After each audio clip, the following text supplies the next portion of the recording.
Que faut-il savoir lorsque l'on crée une entreprise individuelle? Bonjour à tous et bienvenue sur la chaîne Juris Business. Aujourd'hui, nous allons voir ce qu'il faut savoir quand on crée une entreprise individuelle. Mais avant ça, je vous invite à vous abonner en cliquant sur le bouton juste en dessous et à activer la cloche des notifications pour plus de contenu juridique. Un grand pouvoir implique de grandes responsabilités. Je pense que c'est l'introduction parfaite pour introduire justement l'entreprise individuelle. Quand vous êtes entrepreneur individuel, vous ne formez qu'un avec l'entreprise individuelle. La différence avec une société, c'est qu'il n'y a pas de création d'une personnalité morale. L'entreprise et vous-même êtes confondus. Vous aurez une très grande liberté d'action et vous serez le seul maître à bord pour effectuer toutes les actions que vous le souhaitez. En bref, vous n'aurez de compte à rendre à personne. Pour ceux qui s'y connaissent un petit peu en droit des sociétés, il n'y a pas d'abus de biens sociaux, ça n'existe pas en entreprise individuelle. Et pour ceux qui ne connaissent pas le droit des sociétés, l'ABS ou l'abus de biens sociaux, c'est le fait d'utiliser à son compte personnel un bien de la société. Ça n'existe pas en entreprise individuelle. En ce qui est de votre patrimoine,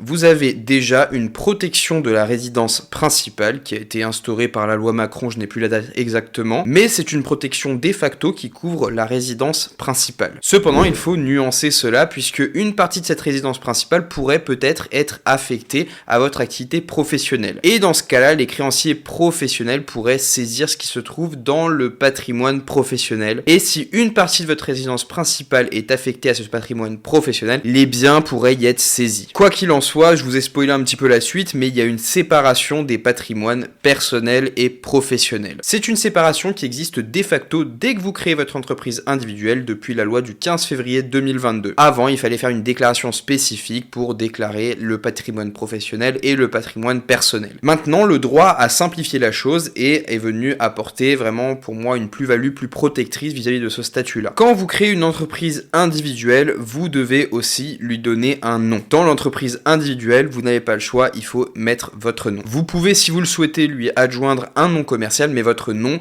figurera toujours dans le nom global de l'entreprise. Et depuis la fameuse loi du 15 février 2022, vous devez joindre également la mention EI dans votre entreprise. Par exemple, ça peut très bien être Durand Atelier Magique EI. Durand le nom, Atelier Magique c'est le nom commercial et EI c'est cette fameuse mention obligatoire qui doit figurer maintenant dans tous vos documents. Quand vous êtes en entreprise individuelle, ce que je vous souhaite, c'est tout le mal que je vous souhaite, c'est de générer des bénéfices. Ces bénéfices vont devoir être portés dans la déclaration personnelle de revenus, dans les catégories qui vous correspondent à vous. Donc vous avez tout ce qui va être BIC pour les bénéfices industriels et commerciaux, BNC pour les bénéfices des commerçants, des artisans ou les bénéfices non commerciaux pour les professions libérales. Tout cela sera soumis à l'impôt sur le revenu de base, mais vous pouvez opter pour l'impôt sur les sociétés, donc c'est un cas spécifique, j'ai une vidéo sur le sujet, vous pouvez aller la voir. En ce qui est de votre régime social, vous serez affilié au régime des travailleurs non salariés. En prenant des assurances facultatives et complémentaires, vous allez pouvoir obtenir à coût équivalent une protection sociale identique, voire meilleure,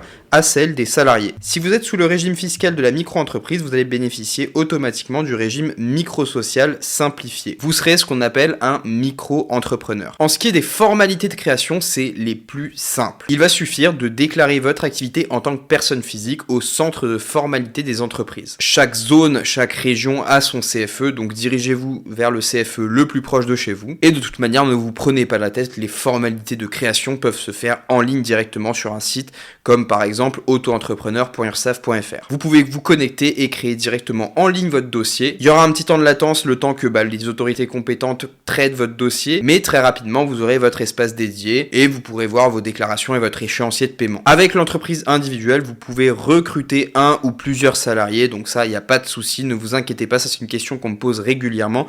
Oui, vous pouvez recruter. Ce recrutement peut se faire soit au démarrage de l'entreprise, soit plus loin dans la vie de l'entreprise. Il n'y a aucune difficulté sur le sujet. Voilà, c'est déjà la fin de cette vidéo, j'espère qu'elle vous a plu. Si c'est le cas, n'oubliez pas de vous abonner en cliquant sur le bouton juste en dessous, de cliquer sur la cloche de notification pour bénéficier toutes les semaines ou très régulièrement du nouveau contenu juridique. Sur ce, je vous retrouve dans une prochaine vidéo, à la prochaine.